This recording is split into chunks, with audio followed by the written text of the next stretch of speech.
on the rare occasions that I brought something in paper in my college lectures, I hear my students mumbling, "Lord help us, he has notes." I could go on for 3 hours without them, but we'll be brief. Dawn covered so much that makes my job much easier.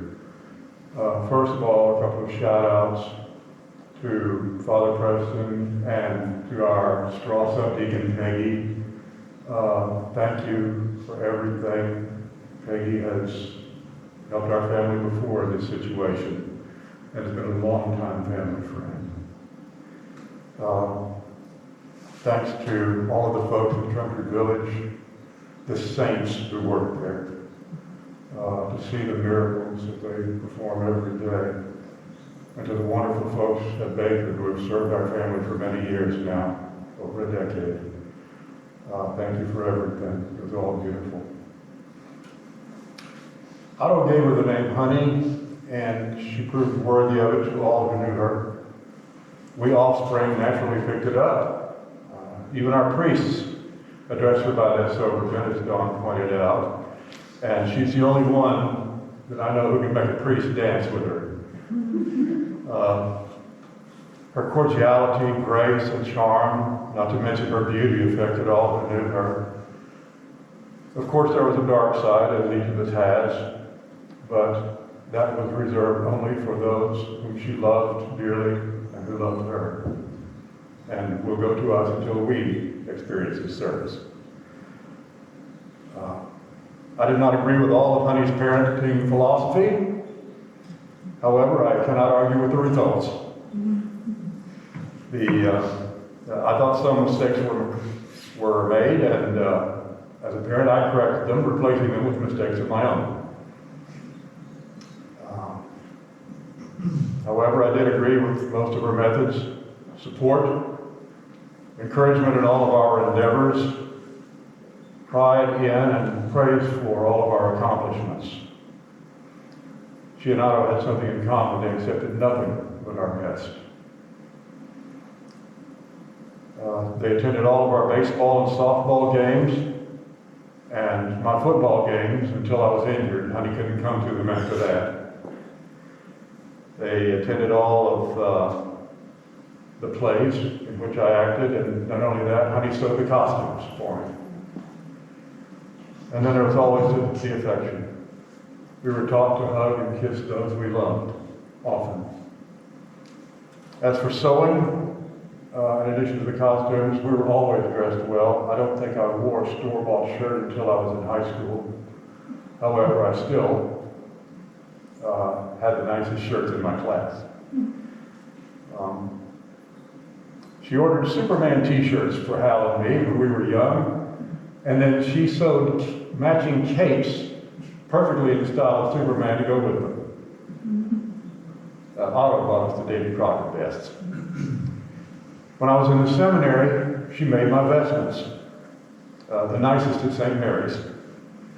Even my director of students commented, "That's an Anglican divine." When the grandchildren arrived, they were also clothed in beautiful handmade garments.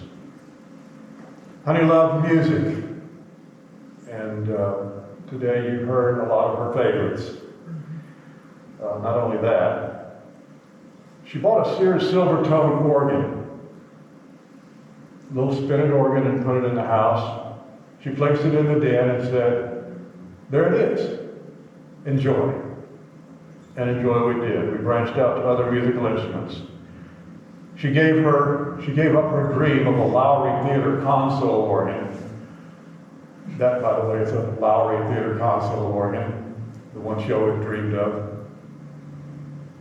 And instead of buying that, she took care of the musical needs of her children. Hal had a Stratocaster guitar and a Fender amp to go with it.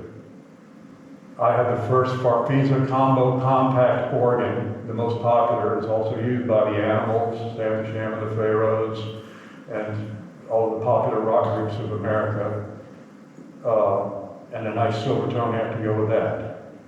Sherry started with a pair of Pearl drums, and then moved up to a set of Ludwigs identical to the Beatles, except that she had 2 Toms and Ringo Starr only had 1.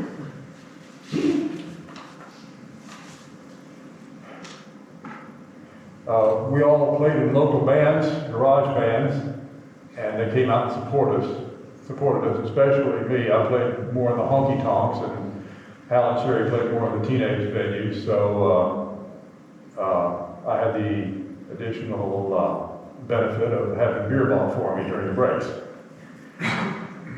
Whenever Sherry played runs around the country, Honey and I would follow her. She taught us something called Southern hospitality by her example. Visitors enjoyed good food, pleasant diversion, especially organ sing-alongs, and good drink.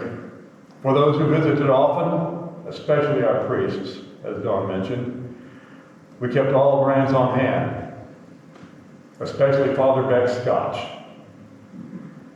And that one was off limits to the rest of us. Honey taught us that prejudice and malice were not so great as sins as letting them show. They were allowed to hurt no one except those of us who fostered them. Toward people we knew, loved, and worked with, and even strangers we might encounter, prejudice did not apply. We were to treat others as we wish to be treated. Growing up, and even to the end, Honey knew all of the strengths and weaknesses of Hal, Sherry, and me. And dressed us accordingly. She could tell each of us the same story, but if we compared notes, it sounded like something completely different. She used this power to manipulate us into expanding the limits of our talents and to use each of our resources to handle situations. As we all remember, Otto was always the life of the party, but Honey was the belle of the ball.